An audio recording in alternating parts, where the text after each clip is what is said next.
So they are literally potatoes in the air, little balls of starch that you can use pretty much all the same way as regular potatoes. You can boil them, steam them, fry them, mash them, cook them in a stew.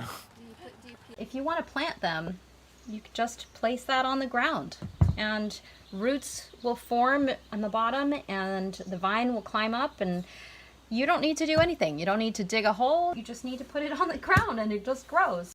So I planted probably 4 or 5 air potatoes when I first got here. And by now, without really doing anything, just letting them grow, I'm getting easily 100 pounds a year with no effort. They come in a variety of sizes and shapes, and they're all kind of sculptural looking. Some are smaller, like some potatoes, and then some are outrageously big and have incredible shapes. They have a long storage life, so they start falling about now, and then in their natural state they'll just sit and wait until about February or March and resprout. So that means that we can eat them for several months without doing any extra work.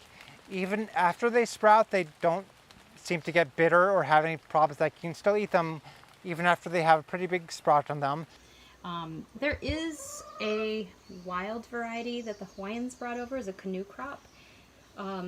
They use it as famine food because it was quite bitter and unpalatable. The shape's very different as well. They're not so angular and sculptural. They have, they're more round, smoother skin. The other wonderful thing about these is that starting as early as July, they start to form, and they'll be small, but you can find ones this size in like July or August. And by default, they'll grow up whatever trees they can find to get as high as they can. Anyway, the thing about these is they have a paper skin and you can't eat it. So you should peel it. You could peel it before you cook them, or you could peel it after you cook them. It's really fun going back there and gardening, discovering, oh, here's some Is that what all potatoes. those are right in there? Yep, yeah. Wow. Yeah, this is a very small example. Yeah, there's some that are just, they're huge, and somehow the vine hangs on to them. If you do decide to peel them before you cook them, just be aware that they get really slippery. When you start peeling them, the flesh of the air potato puts out a kind of mucousy, mucilaginous, slippery substance that makes them slippery like soap. So that doesn't happen when you peel them post-cooking. And then when they drop, if you miss them, they'll replant themselves. So they're self-sowing. And the original one will regrow. It makes a perennial root wad down below that'll resprout.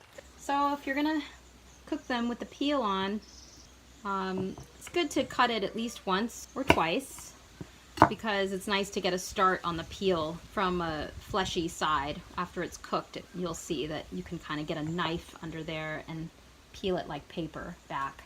So I guess I'm gonna make my pieces about that size. Some of these big guys, I'm just gonna have to cut into it.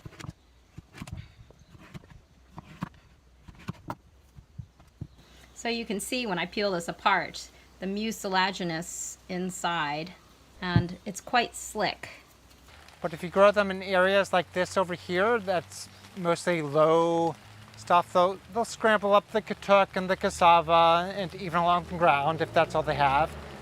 And so that means that they are making these at easily hand-pickable level. You don't have to wait for them to fall off the vine. You're gonna cook them for 10 to 15 minutes at this size probably. And you can just keep checking them with a fork. They need to be fork tender. You don't really want to overcook them though. They tend to sort of split apart. So it's nice to not overcook them. We might make a hash out of this, like a hash brown, kind of fry them in oil. So basically you can eat these things from July through April or May, like almost year round. It's really an amazing crop. And if you have kids, I think it makes a wonderful Easter egg hunt to send your kids out into the patch of sprawling air potatoes.